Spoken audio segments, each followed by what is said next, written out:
Hi there. Today I'm doing a review of the Olitech EasyTel 3G home phone, and this phone looks and operates just like a regular landline phone or desktop phone, but the great thing about it is that it takes a SIM card. So just a SIM card that you use in your cell phone or mobile phone.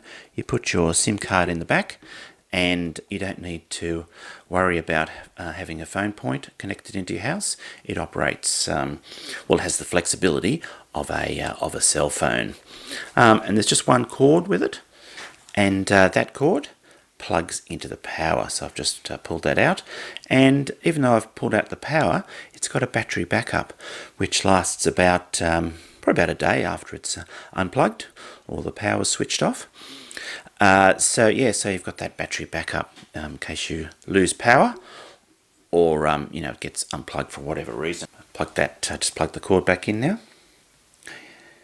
Yeah, it's a great phone. It's great for old people because they're used to using this regular landline phone. It's got the regular handset with the curly cord. They pick it up, they can punch in the number, whoever they want to call, make their call, listen, speak, and once they've finished, hang up the phone, and just like a normal phone. Now, there's a few good features on it. It can store phone numbers. It also has a speaker function, and there's a few other functions there as well.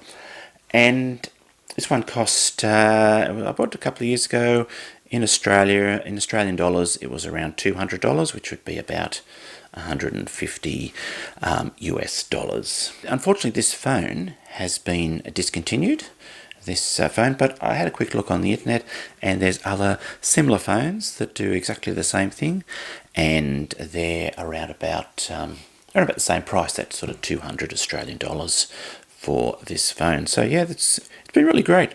Mum used it for ages, and it was she found it really good.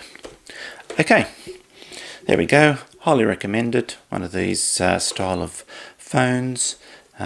Take a SIM card and operates just like a regular landline phone or desktop phone. Okay, well, I hope you've enjoyed this video. Thanks for watching, and goodbye for now.